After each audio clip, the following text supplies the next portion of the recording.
technology. So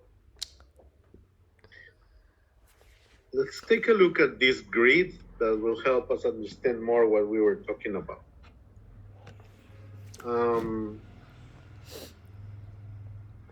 Okay. So if you look at this is the IT portfolio grid, which is a bit similar to the matrix of the IT portfolio that we have seen before, right? Twice already. So this one has the same quadrants as the first one, right? Where we were talking about the strategic, the high potential, the operation, key operational, and the support. So it's a bit more explained because there are some things that have to be more specific now that we're talking about those changes in the organization. And the first one is that on the x-axis, we have the degree of dependence of the business on achieving on this IT system to achieve overall business performance. So that means how critical are these systems for the company to have better performance. And that is on the x-axis. On the y-axis, we are looking at the potential contribution of the system in the future of the organization. Okay? You will have a low contribution or a high contribution in the future. Is the business dependent on this for performance or not? Now, if we look at this, right, highly dependent on this and highly strategic for the future, then this means that this technology would be of strategic importance for the organization. Why? Because it's led by a business opportunity. Okay? It's driven by business, not driven by technology. Of course, you're going to use the technology, but your goals are going to be set by the business opportunities that you may have. What is what you will try to do? You're trying to use this technology to become more competitive or to exploit the technology that you already have. The process itself, it will be complex, right? Because it will require you to plan your organization, so maybe change the organization. And it will be based on demand. So you need to go through those critical success factors that we mentioned earlier on to make sure that it will be a successful implementation. Okay, you're trying to look for opportunities. If we look at the high potentials, on the other hand, we call them IT opportunity driven because we are going to explore what we can do with the technology that we have found. So we have not clear in mind yet, right, how it can be used for, becoming a competitive advantage for us. So it's not critical at this moment to use it. But we think that there might be good opportunities there. So we are going to explore, we're going to, maybe do a small project first, trying to see, experiment, what can we do with it? And of course, it's going to be business-led because you're looking for the business opportunities of it. But this normally driven by the new technologies. Okay? And this is often done inside of the organization in something that is called intrapreneurship. Okay? Not entrepreneurship, but intrapreneurship. What is the difference between intra and entre? Intra means within the organization. So it's going to be entrepreneurship, but within the organization. Maybe you will have a team that is going to work on this technology and see what the organization can do with this technology later. They will try it, they will run a pilot project, and if the pilot project is successful, then they will have two ways. One, the whole organization will adopt it, or sometimes it will become a spin-off, so a company that comes out of the main company. Okay. Then we have this second set that are less, that they have less contribution for the future, right? One of them has low degree of dependence, so it's not critical for the future, and it doesn't have a potential contribution to the future. And those are the traditional utilitarian use of technology. So this is what we were calling adoption of technology. You use a technology because it helps you to make things faster, like the bicycle, right? So you use the bicycle at the beginning because it can make you go from A to B faster than you did before, and that's it. There is no more change that you want to do. In a factory, for instance, you can say, well, we are simply, before we used to have 100 employees to make 1,000 pieces. Now we will have one machine that can make 1,000 pieces in 1 hour. We're replacing one technology, employees, by another technology, a machine. Okay? So those are kind of support safe projects. What I would like to see you doing on your second assignment is projects that will be either high potential or strategic, preferably strategic. Okay? So I don't want you to give an advice, for instance, to the company that says, because I've seen many companies in the class here, they are oriented towards fashion, like little shops, right? So I would not like to see that all of you say, oh, just make an app to sell things online. That is, these days, that is not really a solution anymore because everybody does it already. So I want to see something more strategic or something more high potential out of the solutions that you want to propose. High potential in the sense that make use of the newer technologies, maybe something that is not being used in the industry in the same way with the newer technologies, or try to suggest something that it will have a strategic importance for that company in the future, right? And where that system or that's something they want to be in the future, it will not be possible unless they use the technology that you want to suggest. Okay, so those two type of projects are the ones that I want to see on your second assignment. Okay, so that's why we spend almost 45 minutes trying to understand what was the difference between adapting and adopting, between digital transformation and digital business transformation.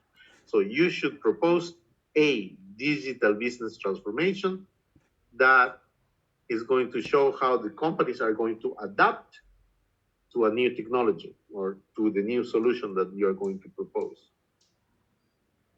Is it clear? Yes? No? Okay, it's clear. So let's move on.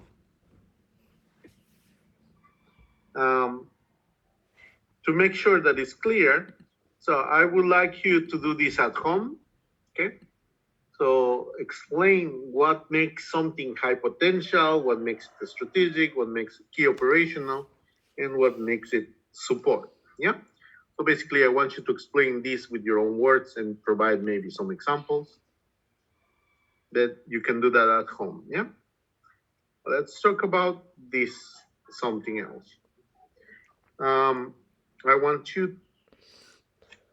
us to talk about the opportunities that are provided by being a digital company, okay? So in the first one, of course, there are a number of opportunities on customer service and design. And the first one has to do with customer insight. Let's suppose that you have a CRM system where you can easily see all the transactions that have been made by one specific customer.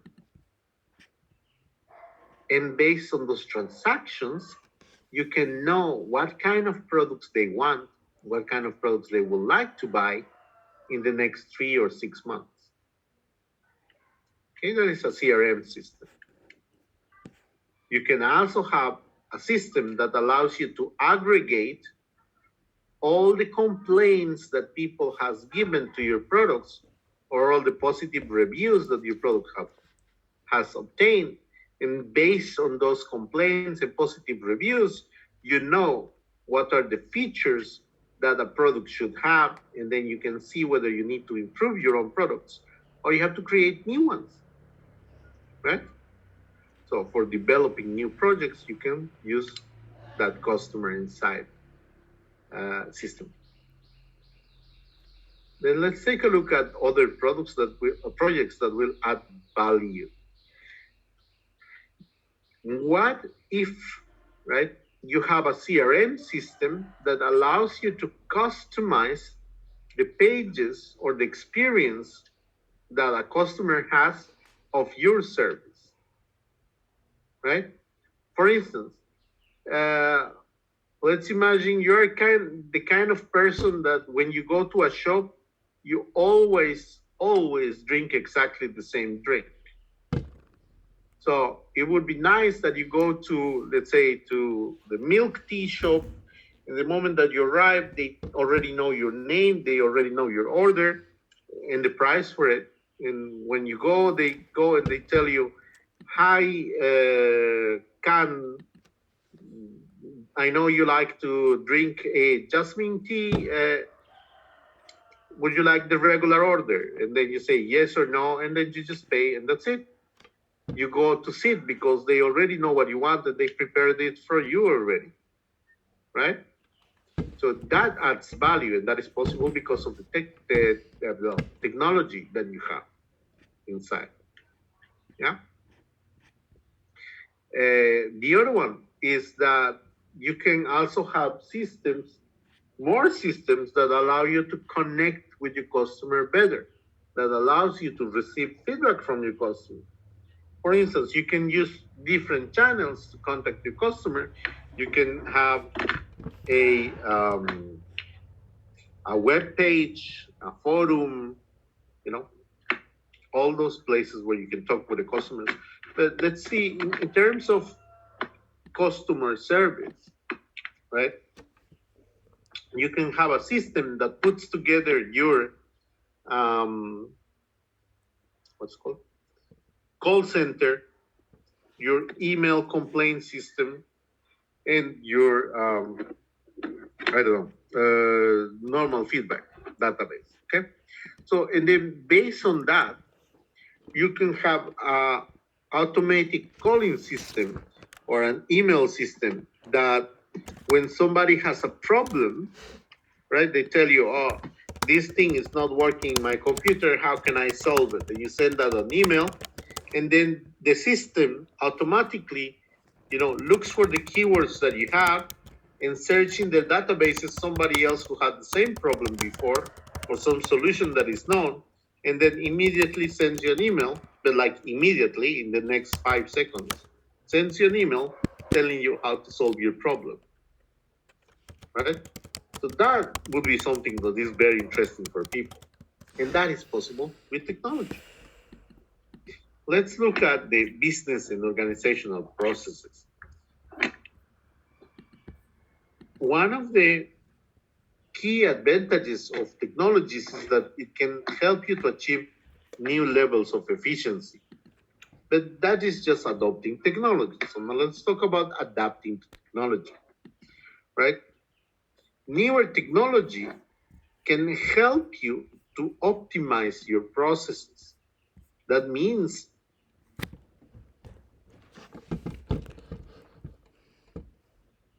your processes.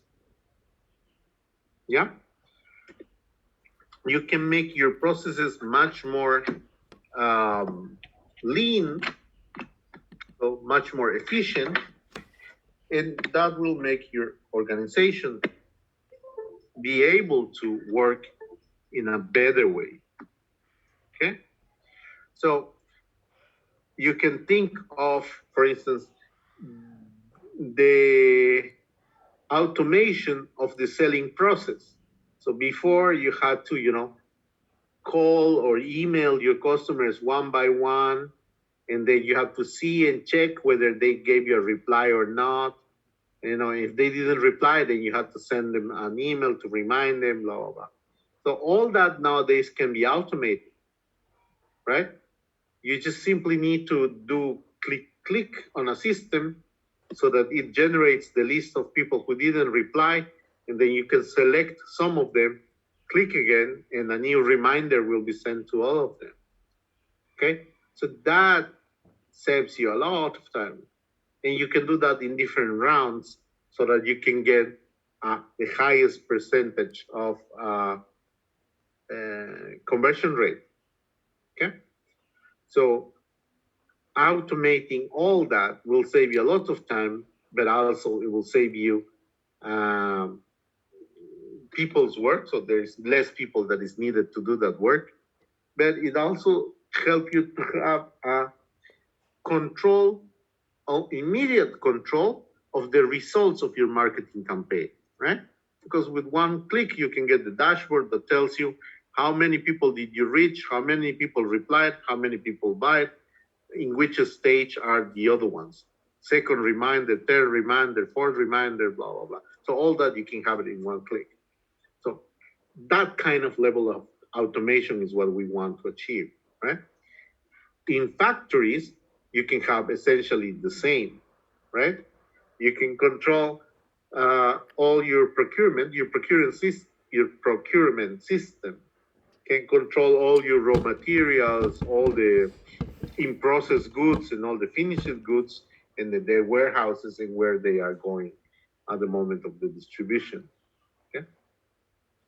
The last one on business models, right? We have to see whether you have to adapt your business model or create a new revenue model to take advantage of the new technologies that have been appearing. Okay, so for instance, Amazon was very good at it, right? Because they developed such a strong expertise and maybe even their own technologies for dealing with a large number of requests at the same time, right? Because they are an online retailer, that it was very easy for them to be able to handle the same work for other companies when their own resources were not being demanded. They were able to give those to Google, to Netflix, right? The power of their expertise. So those are the kind of business opportunities that can happen when you use technology on a strategic way and not as a, just efficiency way. Okay? Utilitarian way. Questions?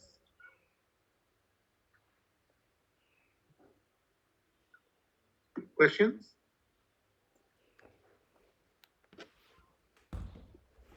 Are you still awake? No questions? Okay, so if you have no questions, then I will start with my questions. And my first question is to, let's see, Huyen Chang, please. That's number 30. Huyen Chang, can you show me your updated, what's that? Outline, your expanded outline in the slides or something like that. Can you show me that, please? Huyen Chang. Oh, your means is outline.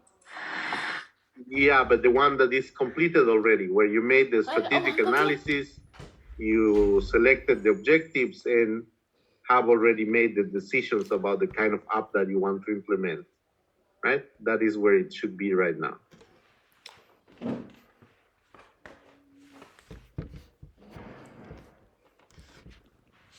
Sorry, Martin, I don't understand. Can you repeat? Show me your outline. That should be, actually, it should not be an outline, right? It should be already the analysis and the objectives. So basically, you should show me phase 1, 2, and 3 of your analysis, please.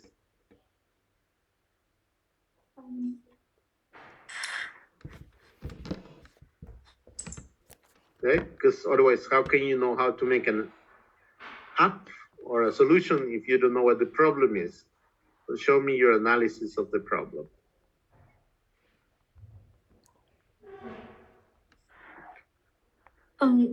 My outline is only idea about assignment, and it's not enough. It's not enough. Okay, so you're absent today, right?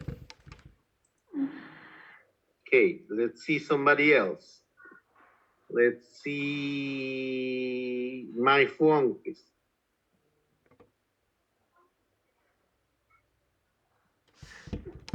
Yes.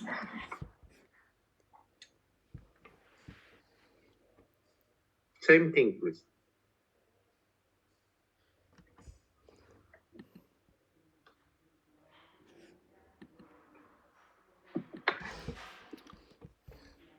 Outline with the analysis, please.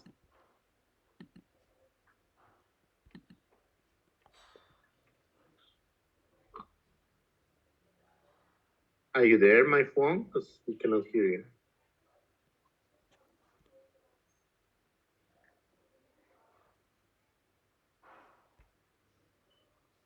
Not there?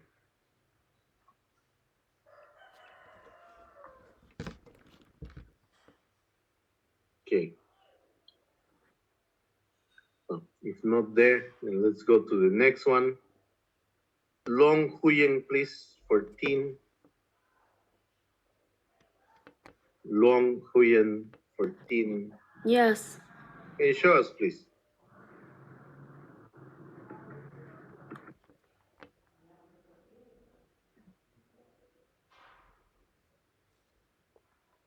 Why is people suddenly leaving the class?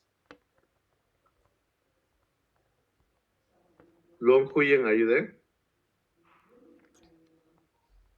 No, I think she left the class. So, absent. The number 32, Tan 2, please.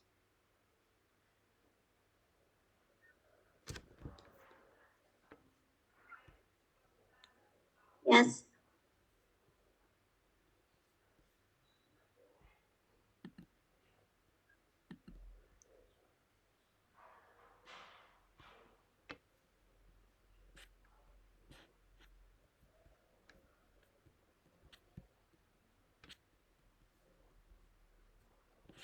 So, also 2 not in class.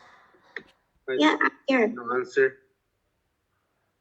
Are you there or not there? Do you have it or you don't have it? Well, I'm here.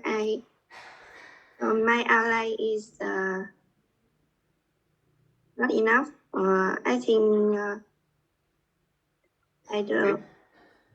Yeah, that means you're absent, right? So that's what we agreed. So today we have 30, 24, 14, 32 absent. And let's see one more. Tai Zhuang, please, number 9. I don't have to. Okay. So I will just like to remind you that for the first assignment, I didn't submit anything. So for the second one, the school is going to ask me. And for the second one, many of you have already 3, 4 absent, right? So make sure you don't go to 6. Every class, I will ask randomly people to show me their reports. Yeah. Then based on that, we will make the list. Also, based on what the software says that you are in class or not, but besides that, that one also will influence. For instance, right now, the system is telling me that 4 is absent, or it has been absent for a long time. 5, 6, 7, 8 is absent. 9, 10, 11, 12, 13, 14, 15, 16, 17, 18, 19, 20. 21 and 22 are absent. 21 and 22, 23, 24, 25, 26, 27, 28, 29, 30, 36, 37, 38. Okay. So I have 4, 8, 21, 22 absent, and then 30, 24, 14, 32, 9 absent. So 10 people absent today. What?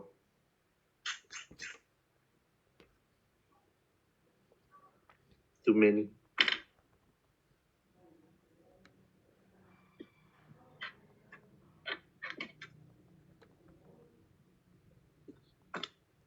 Okay.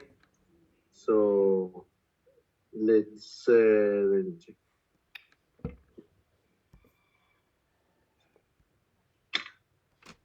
Do you have any question? Yes. Yeah. About assignment. Yeah. Do I analyze the company through the competitive risk or sport? That is up to you. Maybe both if you need. Yes, but when I use analyze through the competitive risk, there are 3 parts, but one part is don't have this part, such as the new model risk of company, but I can don't mention it. The new model? Yes. The risk new model of the company. New model. Wait. Let me go to that screen because I really don't understand what you mean. So here, you're talking about this one, right?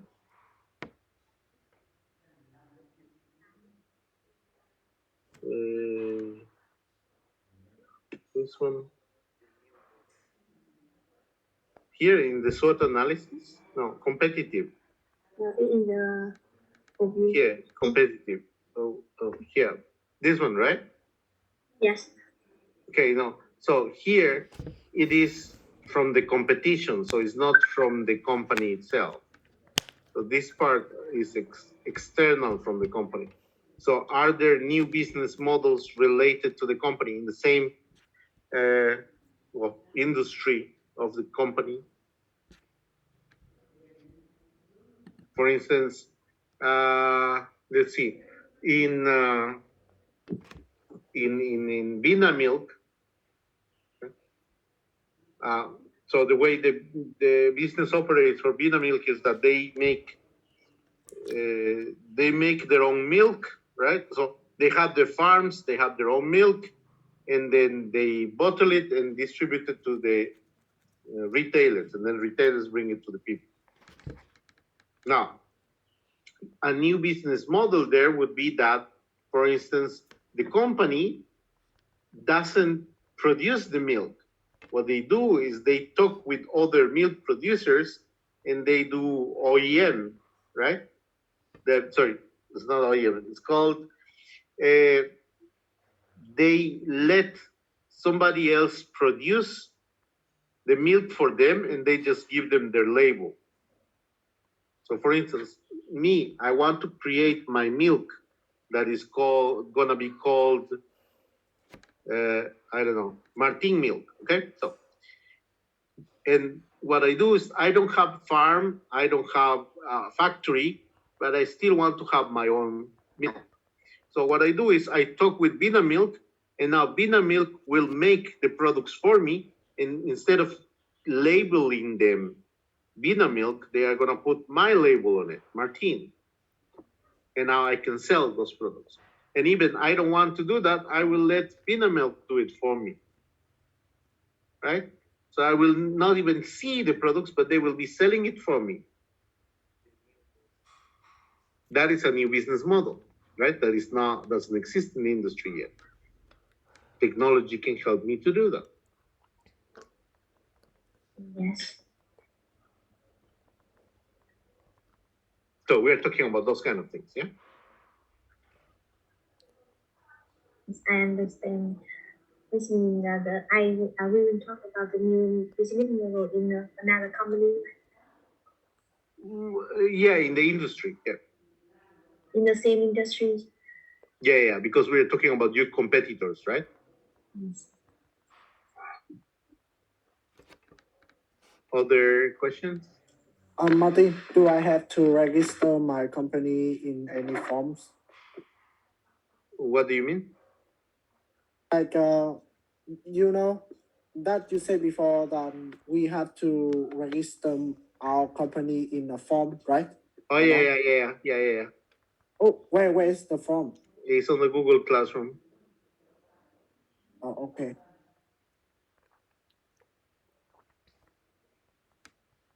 Other question? No questions.